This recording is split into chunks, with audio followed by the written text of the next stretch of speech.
Humans of the Cardboard. Today we're talking Primite engine. This engine is really cool. I liked this right when it came out. Aether Barrel only made it crazier. It is found a home in Blue Eyes, but that's really the main only home it's really found to like legit competitive success. I know I'm sure there's some fringe rogue decks out there that also are messing around with it, but that's the really only one that's really been broken with it, right? It's a perfect storm of you have a link one that can take Aether Barrel, you have a deck that inherently already has to play vanilla monsters, and it just works out perfectly with a lot of really good synergy. That being said, it got me to wondering what else could end up being a perfect pair with Primite. So I have a list of 7 or 8 archetypes here that I think if tomorrow it got announced that any of these archetypes are getting a new vanilla monster and that's it, it would immediately make all of them better. And potentially some of them even like legitimate like steps up in terms of like how they're tiered competitively, which is really cool. So I think this is something that could make sense for Konami from that standpoint of like if they want to give Primite a longer runway with just like more archetypes that work with it and stuff, they could print some of these types of vanillas for archetypes that don't have them yet.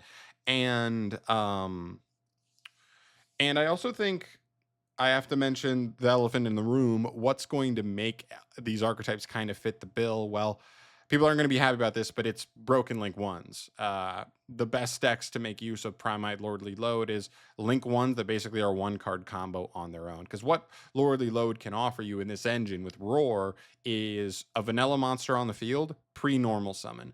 And for these decks that have link ones, where basically just making these link ones is going to get you into like combo lines, that's really strong, especially pre-normal summon. And that's kind of the emphasis here. So these are archetypes that all have really good link ones to take advantage of. I know there's other archetypes out there. They just won't use it as well as the archetypes with the link ones. So feel free to throw some other ones down there that you think are relevant.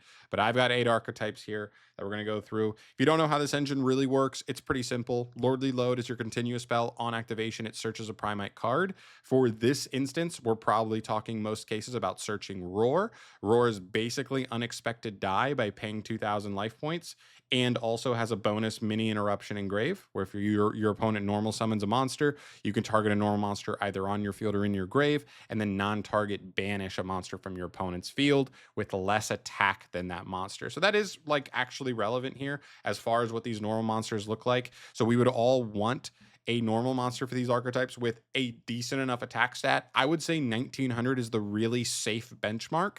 The highest we normally see normal summons go in modern day Yu-Gi-Oh is 1800. So 1900 is just that safe benchmark where on normal summon you should at least be able to clear one body off the field pretty safely.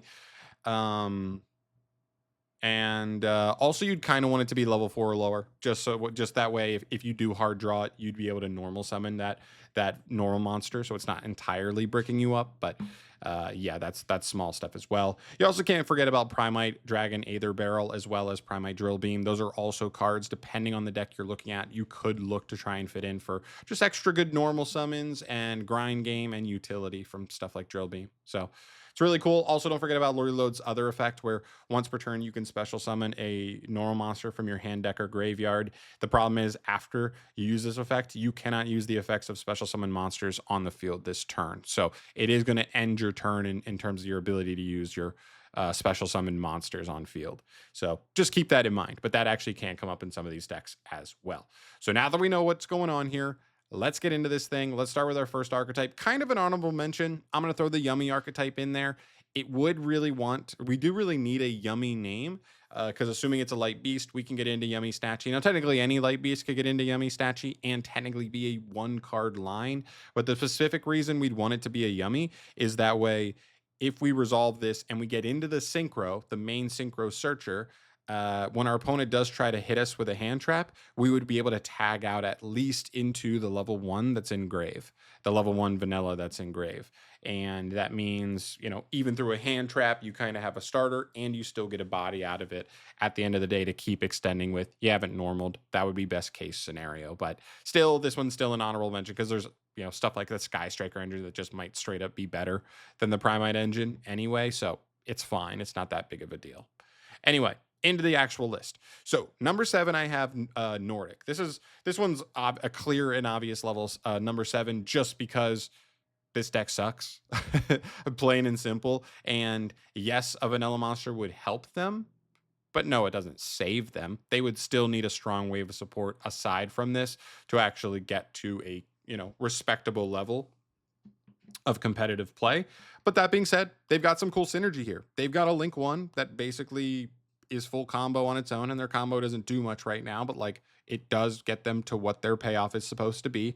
What's particularly interesting here is that their Link monster on summon banishes up to 3 cards from your hand or field, and then if you do, you summon as many Nordic monsters up to the number of cards banished. So what's really cool is that bonus synergy, Primite Lordly Load is a continuous spell. So being able to, use Lordly Load to get your roar summon a vanilla, and then you make your Link 1 here, you can actually banish the Lordly Load just to get a more fuel efficient Golvig to resolve, which is really cool. So you only need really to pull 1 card from hand because you can banish this card itself. You can banish the Lordly Load. You only have to lose 1 other card from hand, which is pretty decent value, all things considered. So I think that's cool. This deck still sucks, though. It would need more support. Number 6 for me, and the number 6 and number 5 are going to kind of go together. Let's talk about them at the same time. We have Orcust and we have World Legacy. The reason we talk about them together is because they're both going to try to utilize the new Orcust Link 1. This card can take an Orcust monster or a World Legacy monster for its material, and that's why World Legacy or World Chalice has really like decent access to this card. The important thing to make note of here is that they could make this an Orcust. They can make one and only make it can make it Orcust or a World Legacy normal monster. I think World Legacy would have a higher chance of happening just because it's more in the center of the World Legacy lore, obviously. But it's one of those things where like if it's an Orcust normal monster, Orcust would make better like a full 100% use of it. If it's a Orcust normal monster, World Legacy would make probably 80-90% use of it, but there's small synergies it wouldn't have, and vice versa. If it's World Legacy, it's a little bit better in World Legacy, full usage though, and Orcust would maybe lose just 10% of its utility on that. So they can make either one. Obviously, World Legacy makes more sense because Orcust is a much better deck. In fact, Orcust is on its way to being a top tier contender. You would think based on how it went in the OCG, but we'll obviously have to wait and see. And also Orcust is kind of, you might be wondering why Orcust is kind of so low on this list for me. It's not because I wanted these together. It's because even if this happened, I still am not totally convinced that Orcust players would play it because the deck seems plenty consistent now. And whether it's extra non-engine slots or the Fiendsmith engine, the Horus engine, Bestial engine, whatever it is, I'm still not convinced that like Orcust players would have to play it or really need to play it. It's another option and it's totally available and potentially one of the options people will like depending on the format, but like it is absolutely not a like total staple. Whereas for World Legacy, it's like 100% how you would have to play the deck if that's how it came out. So there you go. Those are pretty cool. Moving on. Number 4 on our list is Evil Twin or Live Twin or whatever you want to call them. It's important to note one specific thing here. Basically, they have their new Kiss a Kill monster. It's new. It's coming out in Alliance Insight for us here in the TCG. The Kiss a Kill and Lilla sides of the Live Twin archetype have corresponding aspects in like the entire archetype. So there's the 2 Link 2s that correspond to each other. All the main deck monsters had corresponded to each other. And then we got this most recent wave of support where we get a new Kissy Kill Link 1, but not a new Lilla Link 1. So I think it's pretty interesting too to look at it from the standpoint of, does this mean down the line we're definitely going to get a Lilla Link 1? And then would we want at that point a normal monster for both Kiss a Kill and Lilla? That way you can pick and choose which one you need to summon based on the situation, because the Kiss a Kill Link 1 can only take Kiss a Kills. They can't take any Live Twins. And so that just kind of opens the door for some extra stuff down the line, but still a pretty good one. It's one card play without normal summon. And it's just pretty good. I think this would be a pretty decent one. Number 3 for me is Traptrix. I'm definitely biased on this one. And some people might argue, like, okay, well, this is the one where it's not one card combo to just resolve Lordly Load into Roar.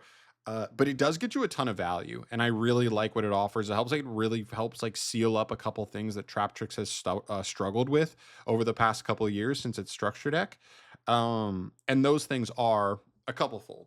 One, this deck has always been one of those decks where, because you have to see a Traptrix monster in your opening hand, you would play a heavier number, but a lot of times they can clog up with like multiple normal summons in the hand and be kind of an inconsistent deck because you're just drawing 2-3 Traptrix monsters that all require normal summon, and it'd be kind of awkward if you don't resolve Pudica to get field spell. You just kind of pass in a lot of cases. And so you're put in a position with Sarah that and with this engine that you're able to get Sarah out pre-normal summon. So pairing it with any normal summon is really strong now because of a couple things. Getting Sarah out pre-normal means, like, even if I go normal summon Merm, normal summon Pudica, normal summon even Dionea now, because you'd be putting a Traptrix name in grave, means even if your opponent negates the normal summon, you still get to trigger Sarah. Because as long as they're not negating activation, which most cards don't do, most hand traps just don't negate activations, Sarah then can trigger because your other Traptrix monster activated, and you can set either Holusha, another trap hole just to have, extra interruption depending on what the rest of your hand is, and just play completely straight through it. Which is really, really cool. The other thing too that's just bonus synergy is Roar. Roar has particular bonus synergy here, even in situations where so like we were talking about, and as we were going through it, like there's so many multiple benefits, but stick with me. The fact that the deck had to play so many normal summons before, you may not have to now, because you can play this as an engine that is getting you Traptrix names onto the field. It's getting him on the field without normal summon, and you can even you might be able to cut down on some of the other names, because you might be okay with just going summon a vanilla, make Sarah set 3, set 4, whatever you want to set to pass, and go from there. That can get the job done, and Roar can be really nice there. This one would be really important with us getting like a 1900 attack level 4 Traptrix monster. That would be extra icing on the cake, because one of the weaknesses of ever doing just like the basic make Sarah pass kind of boards is that normal summon, go battle phase, walk over Sarah can be really, really annoying for a deck like this. But now that we have Roar in those scenarios, you just banish their normal summon, so they can't just walk right in. And otherwise, they have to keep extending. They have to summon, like special summon something, which most trap holes can interact with. And you should be in a much safer scenario, at least to get 1 or 2 of her effects to resolve, right? It's really problematic when your opponent can clear her without ever giving you a chance to at least get some advantage, some free advantage off of her. So this one I like a lot. I think there's a lot of good synergies. If this happened, I might go back and like actually mess with Traptrix again. I think it would do wonders for the deck for sure. Number 2 on my list, Scareclaw. This one's really cool. I think the coolest thing about Scareclaw with this, again, you've got a link 1, it searches your field spell, it gets you at least to the link 3, just off of Lordly Load. The cool thing with this one is that Aether Barrel actually becomes a little extra interesting here.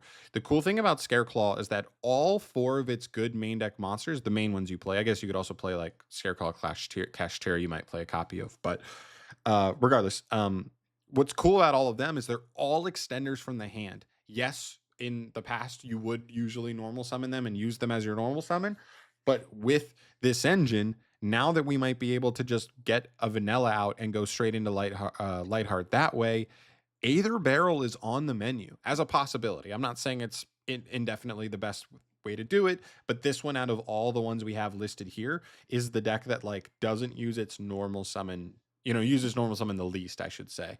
And because of that, I actually think Aether Barrel could actually be like the most powerful normal summon in the deck, and just offer you more follow up on later turns and go from there.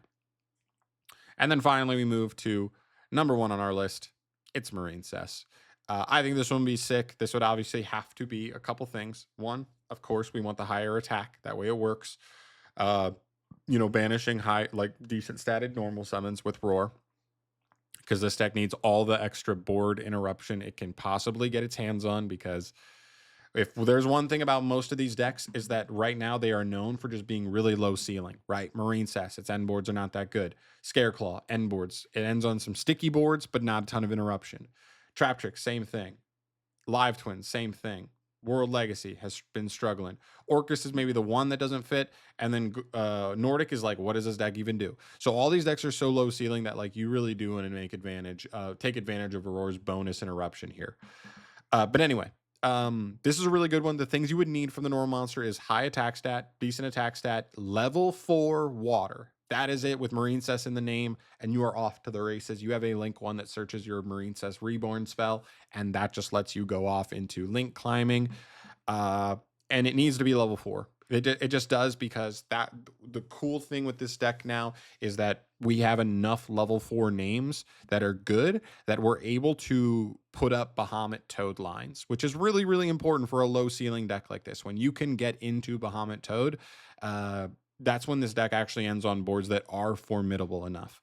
And of course, all of this added on to the fact that we just got Trickstar Aqua Angel, all kind of compiles into a really coherent deck overall. So I think this one would be huge. I think this could be the icing on the cake that would actually make this deck like a legit threat. I think people are still kind of underestimating it with Aqua Angel, but I think I'm gonna mess with that deck when it comes out, and I think we might pant some people at locals, but we'll see. But anyway, there you go. Those are my 7 archetypes. My 8, I guess, if you throw Yummy in there, but that one's kind of like an honorable mention. It's not even out yet in the OCG, so whatever. All of these I would be happy with. If I could be greedy and pick my favorite ones, it'd definitely be Marincess, Traptrix,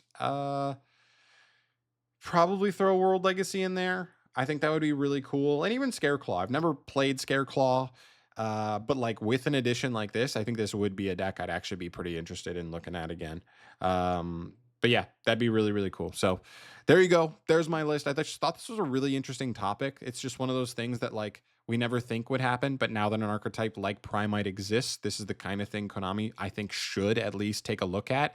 They could even come out with like a little mini side pack that just says like, new normal monster series, or we're just making normal monsters for decks that don't have them. That way they can attempt to make use of PRIMITE stuff better. And then they just pick archetypes like this that have really good synergy there. It seems like free money at that point. And I just don't know why they wouldn't do it. It just seems like the perfect time to do it. But I don't know.